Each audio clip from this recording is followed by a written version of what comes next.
Segala puji hanya milik Allah, Sang kehadiran, Sang keberadaan, yang senantiasa menumpahkan cinta kasih-Nya tanpa batas untuk seluruh makhluknya tanpa kecuali. Beliau mencintai seluruh ciptaannya tanpa batas, tidak pernah pakai syarat, tidak ada muatan. Beliau berbuat karena cinta semata. Oleh karena itu selayaknya kita menghaturkan rasa syukur yang sedalam-dalamnya. Kita puji Dia dengan membaca hamdalah. Alhamdulillahi Rabbil Alamin. Mari kita awali diskusi kita malam ini bersama-sama memohon ridho dan berkah Allah.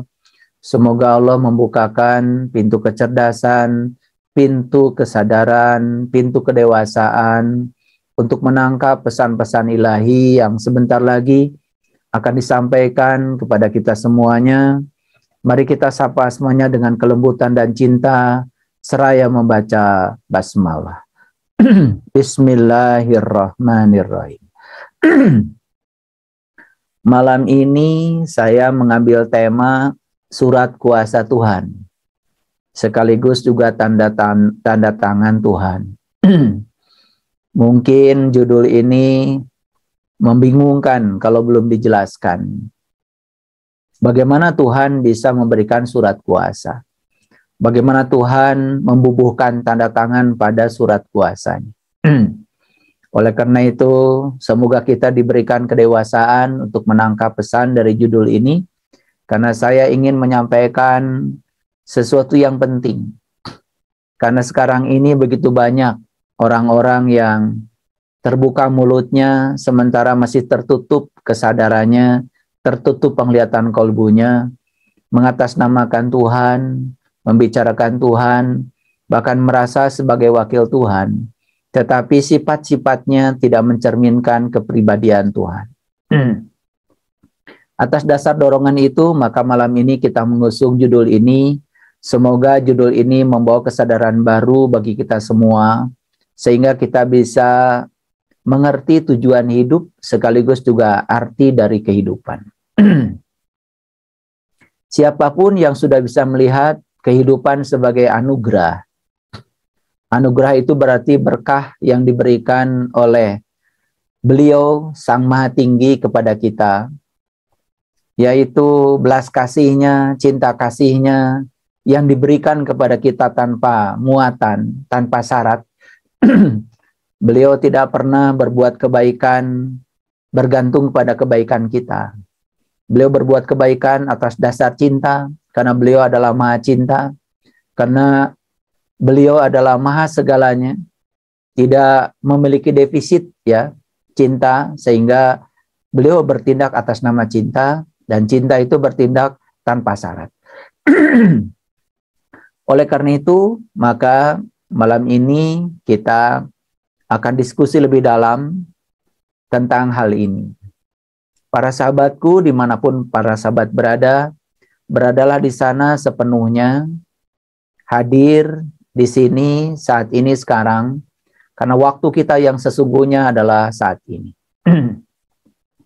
Siapapun yang sudah bisa melihat kehidupan sebagai anugerah, siapapun yang sudah bisa melihat kehidupan sebagai berkah, apapun peristiwa yang terjadi, dia bisa menangkap pesan-pesan di balik peristiwa itu. Itulah orang yang dikategorikan sudah mencapai tujuan hidup. Dan orang yang sudah bisa melihat apapun sebagai anugerah dan terus mengembangkan anugerah di dalam kehidupannya, maka suatu saat dia akan sampai pada puncaknya anugerah. Sehingga apapun yang dilakukan itu menjadi menyenangkan, penuh sukacita. Sehingga puncaknya, ketika dia mencapai puncaknya anugerah, dia akan membagikan anugerah itu kepada siapapun yang membutuhkannya. Itu yang disebut dengan arti hidup. Jadi siapa orang-orang yang sudah menemukan arti hidup adalah mereka yang sudah bisa menjadi pembahagia bagi manusia yang lain, menjadi pembahagia bagi makhluk yang lain. Dia tidak pernah ditakuti kehadirannya oleh makhluk apapun, tumbuhan, hewan, semesta, termasuk juga manusia. Banyak sekali manusia yang pikirannya, tindakannya, perkataannya ya selalu membuat kerusakan di muka bumi ini, sehingga kehadirannya menjadi sangat menakutkan bagi makhluk yang lain. Sementara dirinya sering mengklaim kalau dia itu memiliki sebuah keyakinan yang rahmatan lil alamin. Padahal dalam bergaul saja dia berkelompok, dalam bergaul saja dia berkotak, dalam bergaul saja dia membatasi diri hanya pada kelompoknya. Menyampaikan ucapan-ucapan baik itu hanya pada kelompoknya saja yang dianggap sama dengan dia.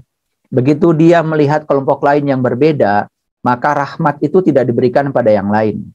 Bagaimana dia bisa mengklaim sebagai rahmatan lil alamin kalau kenyataannya memiliki sifat yang semacam itu? Itulah kenapa saya mengusung judul Surat Kuasa Tuhan dan Tanda Tangan Tuhan.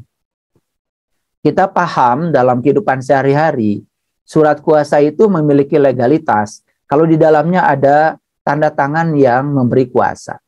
Sekali lagi, surat kuasa itu memiliki legalitas kalau di dalamnya ada tanda tangan yang memberi kuasa. Tentu saja tanda tangan Tuhan bukan seperti tanda tangan manusia. Karena bagi saya, tanda tangan Tuhan adalah bagaimana kepribadian Tuhan itu mewujud menjadi akhlak kita. Bagaimana kepribadian Tuhan itu mewujud menjadi sifat kita.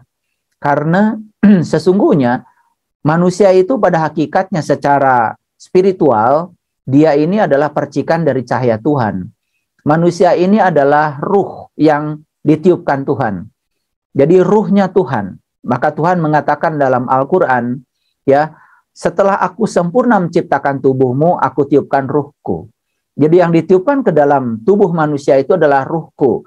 Bukan ruhmu, tetapi ruhku. Berarti bagian dari dirinya Tuhan. Makanya Tuhan yang tanpa batas itu sudah memberikan bagian dari dirinya. Bagian dari dirinya disebut dengan ruh. Jadi jelas ruh itu adalah bagian dari dirinya Tuhan yang sedang dikaryakan di tubuhnya manusia.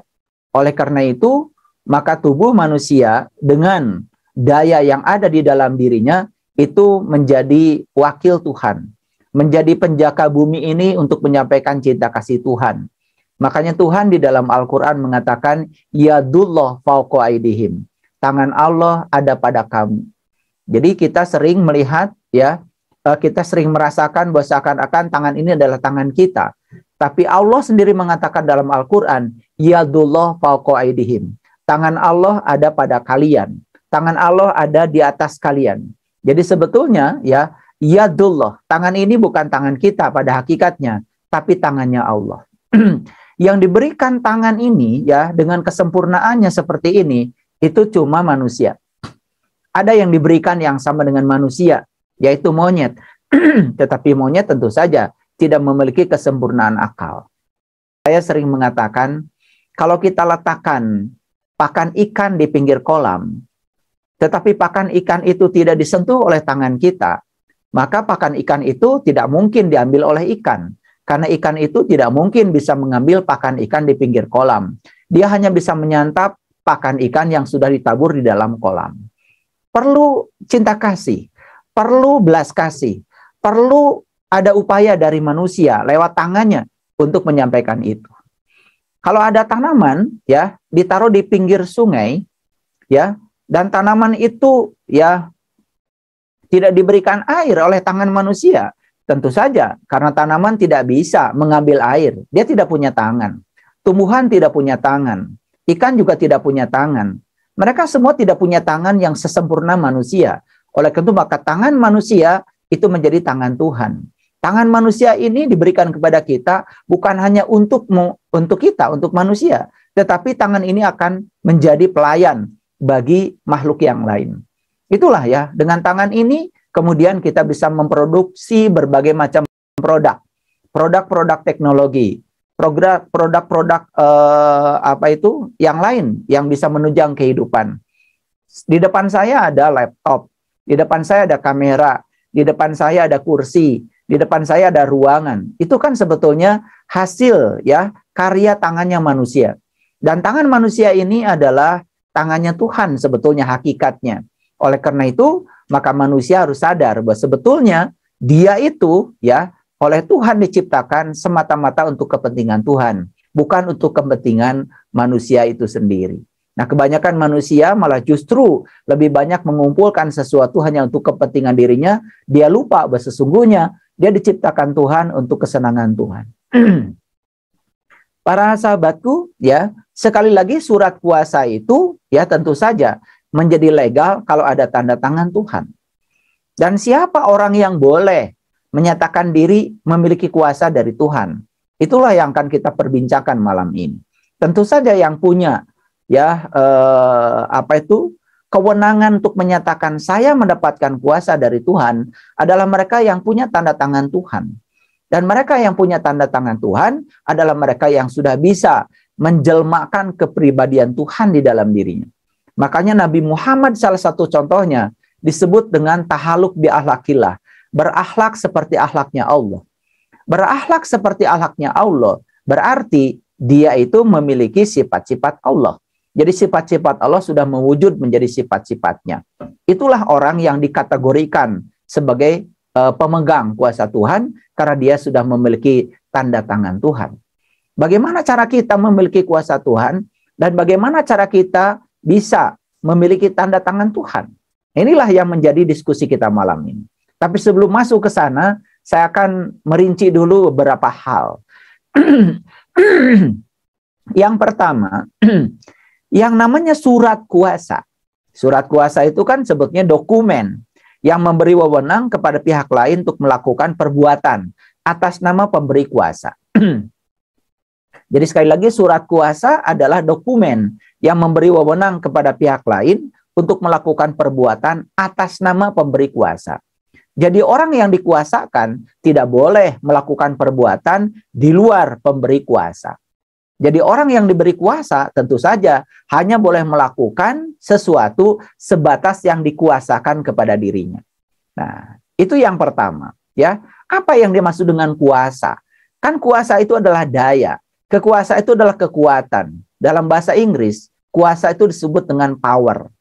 Atau sering disebut juga wewenang. Jadi sesungguhnya manusia itu ya diberi daya, kekuatan, power, wewenang oleh Tuhan ya semata-mata untuk menjalankan kepentingan Tuhan, bukan untuk menjalankan kepentingan dirinya. Sama seperti seorang pejabat ya. Kan sebetulnya ya pejabat itu punya kuasa karena diberi kuasa oleh rakyat. Karena pemegang kuasa tertinggi adalah rakyat. Jadi harusnya seorang pejabat itu hanya boleh melakukan sesuatu perbuatan atas nama rakyat, bukan atas nama pribadi, bukan atas nama kelompok. Jadi sungguh sangat aneh ya seorang pejabat yang dipilih oleh rakyat, yang diberi kuasa oleh rakyat, tapi dalam melaksanakan jabatannya dia melupakan rakyat. Harusnya selalu ingat ya kepada pemberi kuasa, karena dia itu memiliki kekuasaan, memiliki daya dan wewenang semata-mata karena diberi kuasa oleh rakyat. Harusnya dia selalu mengingat pemberi kuasa. Sama seperti manusia ya, datang ke semesta ini kan diberi kuasa oleh Tuhan. Harusnya dia menjalankan ya pemberi apa yang kuasa yang diberikan oleh pemberi kuasa. Itu sebabnya dalam ajaran Islam itu ya ada pesan yang sangat penting yang disampaikan Nabi Muhammad. Nabi Muhammad dalam sebuah hadis menyatakan kullu amrin dzibalin la yubda'u bihi basmalah fahuwa aqta. Setiap pekerjaan yang tidak dimulai dengan basmalah, maka putus tidak menjadi amal. Jadi pekerjaan itu harus atas dasar basmalah. Basmalah ini bahasa Arab ya. Bahasa Indonesianya artinya adalah atas nama Allah. Jadi apapun pekerjaan yang dilakukan oleh manusia harus atas nama Allah. Bukan atas nama ketakutan, bukan atas nama kecemasan, bukan atas nama kepentingan pribadi, bukan atas nama hawa nafsu, bukan atas nama yang lain. Begitu kita sudah mengatasnamakan yang lain selain daripada Allah, itu yang disebut dengan selingkuh kepada Allah. Dalam bahasa syariat sering disebut dengan syirik, karena menduakan Allah, menduakan Tuhan. Jadi kalau kita berpikir lebih jauh ya tentang diri kita masing-masing, apakah betul kesibukan kita dalam keseharian itu digerakkan oleh Allah? Atau digerakkan oleh ketakutan kita, digerakkan oleh keinginan kita, digerakkan oleh kecemasan kita. Karena saya mewawancarai begitu banyak orang. Begitu saya tanya, kenapa Anda bekerja di tempat ini? Jarang yang mengatakan, saya bekerja di tempat ini karena saya sedang menjadi kepanjangan tangan Allah. Karena saya sedang diperankan oleh Allah untuk melayani orang yang butuh pelayanan sesuai dengan peran yang diberikan Allah kepada saya. Saya bekerja di bank karena saya diberi ilmu oleh Allah tentang perbankan. Lalu karena saya disertifikasi memiliki ilmu itu, maka saya punya kewenangan untuk menyampaikan pelayanan tentang perbankan. Jadi saya melayani orang-orang yang butuh layanan perbankan karena saya diperankan oleh Allah. Bukan karena saya ingin gaji, bukan karena saya ingin uang. Dan itu bukan tujuan. Uang, gaji, dan semua fasilitas itu hadiah dari semesta karena kita sudah memerankan diri sebagai pelayan di dalam kehidupan. Nah, itu yang dilupakan oleh manusia. Sehingga manusia jarang sekali membawa sifat-sifat Allah, kepribadian Allah ke dalam kegiatan kesehariannya. Nah, itulah sebetulnya penyimpangan yang menyebabkan manusia mengalami penderitaan dalam kehidupannya karena dia sudah keluar dari fitrahnya sendiri. Nah, itulah yang disebut dengan kenapa kita harus taubat. Jadi taubat itu bahasa Arab artinya kembali. Kita harus kembali ke fitrah kita. Taubat itu bukan minta ampun sebetulnya. Dalam kehidupan syariat beragama, sering kita melihat orang itu kalau bertaubat malah minta ampun. Taubat dengan minta ampun sesuatu yang berbeda. Jadi sebetulnya taubat itu kembali. Minta ampun itu adalah dampaknya setelah kita kembali. Karena sebetulnya kalau kita sudah bertaubat tanpa minta ampun, kan sebenarnya kita sudah diampuni. Siapa yang sudah kembali kepada fitrahnya dengan sendirinya, maka dia akan diampuni. Jadi sebetulnya siapa yang bertaubat, maka dia akan diampuni. Jadi taubat itu sebetulnya bukan minta ampun, tapi taubat itu artinya adalah kembali ke dalam fitrahnya. Nah, kenapa harus kembali ke fitrah? Karena kebanyakan manusia menjalankan keseharian hidupnya, aktivitas hidupnya tidak digerakkan oleh Tuhan. Malah digerakkan oleh yang selain dari Tuhan. Digerakkan oleh ketakutannya. Saya pernah bicara dengan beberapa orang, termasuk juga kolega-kolega saya. Kenapa Anda bekerja di kantor? Jawaban mereka selalu saja, kalau saya tidak bekerja, maka saya kekurangan. Kalau saya tidak bekerja, saya tidak punya uang. Kalau saya tidak bekerja, saya tidak punya rumah. Kalau saya tidak bekerja, saya tidak punya mobil. Kalau saya tidak kerja, bagaimana dengan cicilan saya? Jadi kesimpulannya yang menggerakkan dia bukan Tuhan, tapi ketakutan akan kekurangan. Nah, ketika kita digerakkan oleh ketakutan akan kekurangan, maka yang terjadi dalam kehidupan kita akan kekurangan dan kekurangan secara terus-menerus. Para sahabat, tentu saja kalau surat kuasa itu dibuat untuk mengalihkan kekuasaan kepada pihak lain. Jadi sebetulnya surat kuasa dari Tuhan, tanda tangan Tuhan, itu berarti Tuhan mewakilkan itu kepada kita. Nah, untuk apa kemudian Tuhan melahirkan kita ke dunia? Tentu saja karena kita akan diutus oleh Tuhan untuk menjadi wakilnya, memayu hayuning bawono. Itu istilah leluhur kita, istilah Nusantara. Mewayu hayuning bawono artinya adalah mempercantik dunia yang sudah cantik ini. Jadi kalau manusia merasa sebagai wakil Tuhan, manusia merasa sebagai kuasa Tuhan di bumi ini, harusnya tidak membuat kerusakan dong di muka bumi ini. Karena Tuhan itu adalah pencipta kehidupan. Tuhan itu bukan pembunuh kehidupan. Bagaimana manusia mewakili Tuhan sang pencipta kehidupan, tetapi dalam kesehariannya, justru dia melakukan pembunuhan terhadap kehidupan. Banyak sekali manusia yang tega membunuh manusia yang lain. Banyak sekali manusia yang tega atas nama Tuhan, bahkan atas nama agama menyakiti pihak lain. Yang diwakili katanya Tuhan yang Maha Pengasih dan Maha Penyayang, tapi dalam pelaksanaannya malah justru dia menghancurkan pihak lain atas nama Tuhan dan agama. Bagaimana mungkin Tuhan yang Maha Pengasih dan Maha Penyayang mewakilkan kuasanya kepada orang yang semacam itu? Jadi tanda tangan Tuhan yang sebenarnya adalah kepribadian Tuhan. Tanda tangan Tuhan yang sebenarnya adalah sifat-sifat Tuhan. Tanda tangan Tuhan yang sebenarnya adalah nama-nama Tuhan yang terjelma di dalam kepribadian dari manusia itu sendiri. Makanya ada 99 asmanya Allah. Mulai dari Ar-Rahman, Ar-Rahim, Al-Malik, Al-Qudus, As-Salam, Al-Mu'min, Al-Muhaimin, Al-Aziz, sampai Al-Asyabur. Nah, itulah nama-nama Tuhan. Bukan berarti nama Tuhan 99, tetapi 99 nama itu sudah cukup Sudah cukup kalau menjadi kepribadian kita, maka kita sudah bisa ya menjadi wakil Tuhan atau sudah menjadi kuasa Tuhan karena kita sudah punya tanda tangan Tuhan. Jadi tanda tangan Tuhan itu sebetulnya yang menyertakan ke dalam diri kita adalah diri kita sendiri. Terserah kita mau nggak menyandang tanda tangan Tuhan atau tidak. Mau nggak kita mengikuti sifat-sifat Tuhan atau tidak? Mau nggak kita mengikuti kepribadian Tuhan atau tidak? Itulah sesungguhnya yang dilakukan oleh para nabi, para rasul.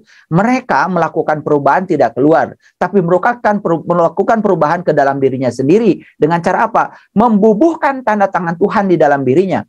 Ya, yaitu ya celupan Tuhan diberikan ke dalam dirinya, sehingga dia memiliki kepribadian Tuhan. Itu yang saya maksud dengan surat kuasa Tuhan dan tanda tangan Tuhan. Para sahabatku, ya kita sering mengatakan bahwa kita ini hamba Allah. Kalau kita hamba Allah, harusnya kita akan menghambakan diri kepada Allah. Apa yang terjadi? Manusia dengan keserakahannya malah justru menjadikan Allah menjadi hambanya. Karena Allah disuruh-suruh, Allah diatur-atur ya supaya mengikuti segala keinginan dirinya. Tuhan disuruh-suruh untuk mengatur segala keserakahan dirinya. Nah, bagaimana manusia yang semacam ini disebut dengan hamba Allah? Harusnya hamba Allah itu, dia menyerahkan diri sepenuhnya kepada ketentuan Allah. Bukan mengatur-ngatur Allah supaya mengikuti keinginan dirinya. Yang namanya hamba Allah, kan harusnya seperti itu. Makanya Allah mungkin saja sering bingung kepada kita. Kita mengatakan hamba Allah, tapi yang terjadi, Allah harus menghambakan diri kepada kita. Karena Allah diatur-atur oleh keinginan kita. Allah diatur-atur oleh kuasa kita. Bahkan kita mengatakan, ada yang namanya doa mustajab, ada doa yang tidak mustajab. Ketika keinginan kita dikabulkan oleh Allah, kita sebut mustajab. Ketika keinginan kita tidak dikabulkan oleh Allah, kita sebut doa kita tidak mustajab. Sebetulnya tidak perlu ada klasifikasi mustajab atau tidak mustajab. Harusnya tidak perlu ada itu. Kalau kita bisa melihat Allah sebagai kebenaran, apapun peristiwa yang terjadi ke dalam kehidupan kita, lihatlah itu sebagai kebenaran. Di baliknya ada Allah. Tidak mungkin ada suatu peristiwa di dalam kehidupan yang tidak ada Allah di belakangnya. Makanya Nabi Muhammad pernah menyatakan dalam sebuah hadis, jika kita melihat sesuatu tetapi tidak bisa melihat Allah di belakangnya, maka penglihatan kita itu batal. Jadi batalnya penglihatan kita karena apa? Karena kita melihat sesuatu tidak melihat Allah di belakangnya. Itu sebabnya salah benar, baik buruk itu penilaian kita. Nah, Allah itu tidak terjebak oleh salah benar, tidak terjebak oleh baik buruk, tapi Allah berada di antara keduanya, yaitu yang disebut dengan kebenaran. Jadi kebenaran tidak bergantung pada salah benar, kebenaran tidak bergantung pada baik buruk, kebenaran tidak bergantung suka atau tidak disukai, kebenaran adalah kebenaran. Di antara cinta dan kebencian, Tuhan juga tidak meletakkan dirinya di antara dua kutub itu. Tuhan meletakkan dirinya sebagai kasih sayang. Di antara kematian dan kehidupan, Tuhan pun tidak menempatkan diri di kedua kutub itu. Tuhan menempatkan diri sebagai keabadian. Di antara kehidupan dan kematian, dia adalah keabadian. Di antara kebencian dan cinta, dia adalah kasih sayang. Di antara benar dan salah, dia adalah kebenaran. Itulah cara Tuhan menempatkan dirinya. Maka disebut juga Al-Washid, ya. Beliau sebagai yang selalu menempatkan diri di titik tengah. Apa yang terjadi dengan manusia? Kebanyakan hanya mengikuti selera dirinya dalam keberpihakan, ya, terjebak oleh dualitas secara terus-menerus. Tetapi anehnya, dia mengatakan seakan-akan dia memiliki kuasa dari Tuhan. Seakan-akan dia memiliki surat kuasa dari Tuhan. Seakan-akan dia memiliki tanda tangan dari Tuhan. Para sahabatku, ya tentu saja kalau Tuhan itu pencipta kehidupan, maka yang disebut dengan manusia yang memiliki kuasa Tuhan, manusia yang memiliki tanda tangan dari Tuhan, tentu saja dia yang terus-menerus memelihara kehidupan ini. Tidak merusak semesta, tidak mengganggu keseimbangannya, menebarkan cinta kasih kepada semesta, seperti Tuhan menebarkan cinta kasihnya. Makanya dalam sebuah ayat Quran, ya Allah mengatakan wa ahsin kama ahsanallahu ilaika. Berbuat baiklah kamu sebagaimana aku berbuat baik kepada kamu. Jadi Tuhan itu mengatakan kepada kita, mekanisme perbuatan baik harus dilakukan sebagaimana Tuhan melakukannya kepada kita. Tuhan melakukan kebaikan tanpa syarat. Tuhan melakukan kebaikan kepada kita tanpa muatan. Tuhan melakukan kebaikan kepada kita tanpa bergantung kebaikan kita. Karena Tuhan adalah Sang Maha Cinta, melakukan kebaikan kita atas nama cinta, bukan atas nama kepentingan pribadinya. Oleh karena itu maka ya banyak sekali dalam kitab suci ya kata-kata khalifah. Jadi manusia ini dinyatakan dalam kitab suci dan banyak ayatnya dinyatakan sebagai khalifah. Apa sebenarnya khalifah itu? Tentu saja khalifah itu bukan penguasa di muka bumi, tapi khalifah itu adalah penjaga di muka bumi. Penjaga, kalau penjaga adalah wakil Tuhan, karena Tuhan sang pencipta kehidupan, tentu saja yang namanya khalifah tidak mungkin merusak kehidupan. Yang namanya khalifah tentu saja menjaga kehidupan. Kalau menjaga kehidupan tentu saja tidak merusak. Menjaga kehidupan tentu saja tidak membunuh. Para sahabat, semua makhluk di semesta ini punya keinginan yang sama untuk bahagia. Apapun itu. Tumbuhan ingin bahagia. Hewan ingin bahagia. Sama, setiap makhluk di semesta ini ingin bahagia. Jadi ketika manusia mengatakan diri sebagai khalifah dan dia mengatakan diri sebagai penguasa, itu salah kaprah. Karena begitu mengatakan diri sebagai penguasa, dia mengeksploitasi makhluk yang lain untuk kepentingan pribadinya. Bahkan membunuh dan menyakiti makhluk lain untuk kepentingan pribadinya. Lalu atas nama Tuhan dan agama, bagaimana mungkin dia menjadi wakil Tuhan? Bagaimana mungkin dia menyandang tanda tangan Tuhan kalau manusia yang semacam itu? Dan saya yakin manusia yang menyandang tanda tangan Tuhan, yang menyandang kuasa Tuhan, tentu saja dia membawa cinta kasih Tuhan. Dia membawa belas kasih Tuhan. Dia menjadi sumber cinta dalam kehidupan ini bagi semesta. Bukan menjadi sumber kerusakan bagi semesta.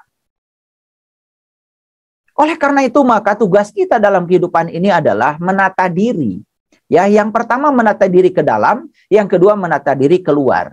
Menata diri ke dalam tentu saja dibutuhkan seorang guru. Disitulah peran para rasul. Disitulah peran para utusan yang yang diutus Tuhan secara khusus ke semesta ini untuk menyadarkan jiwa-jiwa yang lemah. Kenapa? Untuk meniti ke dalam diri. Nah, meniti ke dalam diri diperlukan seorang guru tentu saja, ya. Karena apa? Seorang guru ya yang menjelma sebagai manusia dibutuhkan untuk mengantarkan diri kita agar menemukan guru yang sebenarnya dalam diri kita. Maka siapapun yang sudah menemukan guru di dalam dirinya yang disebut dengan guru sejati yang tiada lain adalah Tuhan itu sendiri, maka dia akan selalu ya mengikuti bimbingan gurunya. Itu yang disebut dengan sami'na wa ata'na. Jadi kalimat sami'na wa ata'na itu tidak sembarangan para sahabat. Sami'na wa ata'na itu ya, aku mendengar dan aku taat, itu hanya berlaku untuk mengikuti guru sejati yang ada dalam diri kita, yang disebut dengan hati nurani. Dan siapapun yang selalu mengikuti hati nuraninya, maka dia akan selamat dalam kehidupannya. Itulah sesungguhnya guru sejati kita. Dan untuk mengantarkan kita pada guru sejati kita, kita harus mengenali jati diri kita. Untuk mengenali jati diri kita, suka atau tidak suka, dibutuhkan peran daripada guru manusia yang akan mengantarkan kita untuk meniti ke dalam diri. Yang kedua, menata diri keluar. Menata diri keluar artinya adalah ya, kita bisa melihat bahwa setiap ruang, waktu dan peristiwa itu semua adalah sebagai fasilitas belajar. Setiap ruang adalah ruang belajar. Setiap waktu adalah waktu untuk belajar. Setiap peristiwa adalah guru yang akan mengantarkan kita untuk mendapatkan pembelajaran yang semestinya. Setiap peristiwa adalah kurikulum yang dirancang semesta sesuai dengan data karma kita yang akan mengantarkan kita untuk menyelesaikan 3 hal. Yang pertama untuk melunasi karma kita. Yang kedua untuk meluruskan jalan bengkok kita. Yang ketiga untuk menyelesaikan pekerjaan kita yang belum selesai. Itulah yang menyebabkan manusia lahir, dan lahir lagi dalam rangka untuk menyempurnakan kedewasaan dirinya.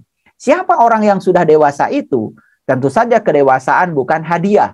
Kedewasaan bukan warisan. Kedewasaan adalah sesuatu yang dibangun oleh kita sesuai dengan ketekunan dan keikhlasan kita untuk membangunnya.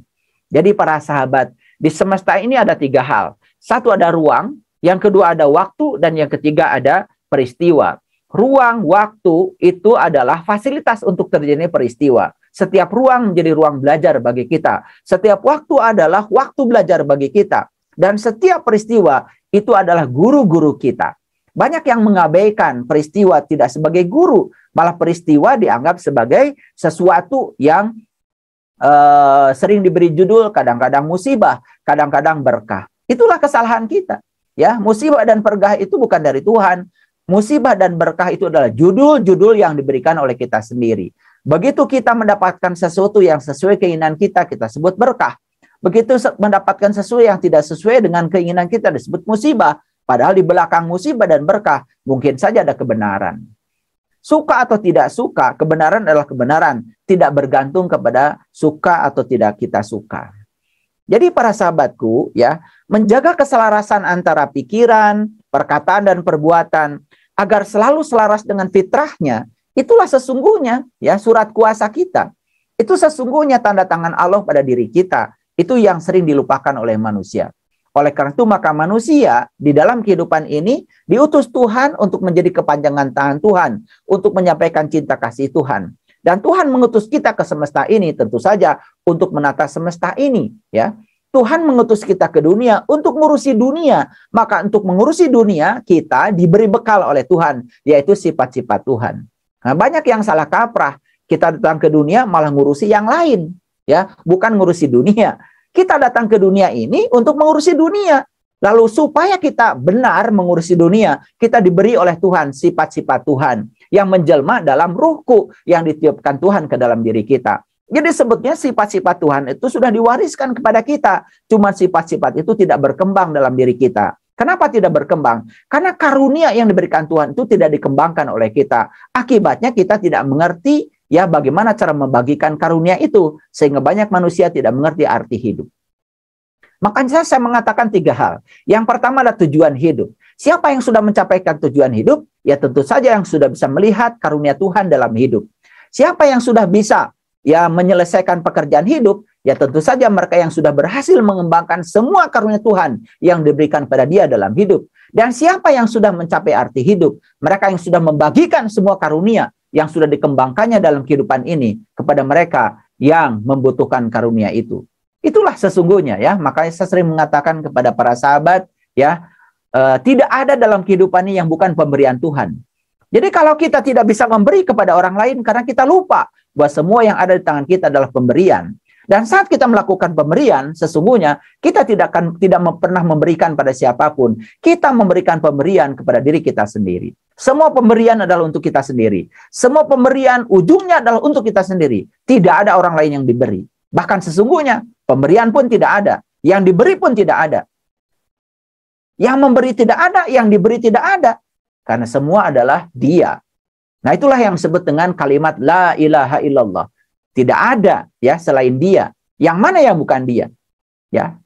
Nah, kalau kita sudah sampai kepada kesadaran yang semacam itu yang sangat luar biasa. Para sahabat, ya. Bagaimana kita bisa memiliki sifat-sifat Tuhan?